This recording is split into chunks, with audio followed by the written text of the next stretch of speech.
পশ্চিমবঙ্গের ঝাড়গ্রামে ভোটের প্রচারে গিয়ে এক ভিন্ন মেজাজে দেখা দিলেন ভারতের প্রধানমন্ত্রী নরেন্দ্র মোদি।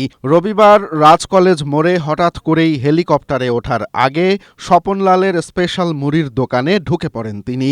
দোকানের মালিক বিক্রম সাউয়ের কাছ থেকে 10 টাকার ঝালমুড়ি কিনে নিজে খেলেন এবং উপস্থিত জনতার সঙ্গেও ভাগ করে নিলেন। প্রধানমন্ত্রীর এই সাধারণ আচরণে স্থানীয় মানুষের মধ্যে ব্যাপক উদ্দীপনা দেখা দেয়। তবে এই ঘরোয়া মেজাজের আড়ালে রাজনৈতিক মঞ্চ থেকে তৃণমূল কংগ্রেসকে কড়া হুঁশিয়ারি দিয়েছেন মোদি অভিযোগ করেন, বাংলায় বিদ্যুৎ না থাকলেও বিল ঠিকই আসে। কেন্দ্র সরকারের মুক্ত বিজলি যোজনার মাধ্যমে পরিবারগুলোকে সোলার প্যানেলের জন্য ৮০,০০০ টাকা দেওয়ার কথা থাকলেও তৃণমূল সরকার তা চালু করতে দিচ্ছে না। তিনি স্পষ্ট জানান, তৃণমূলের সিন্ডিকেট রাজ আর চলবে না। লুটেরাদের খুঁজে বের করে সাজা দেয়া হবে, এটা মোদি কি গ্যারান্টি?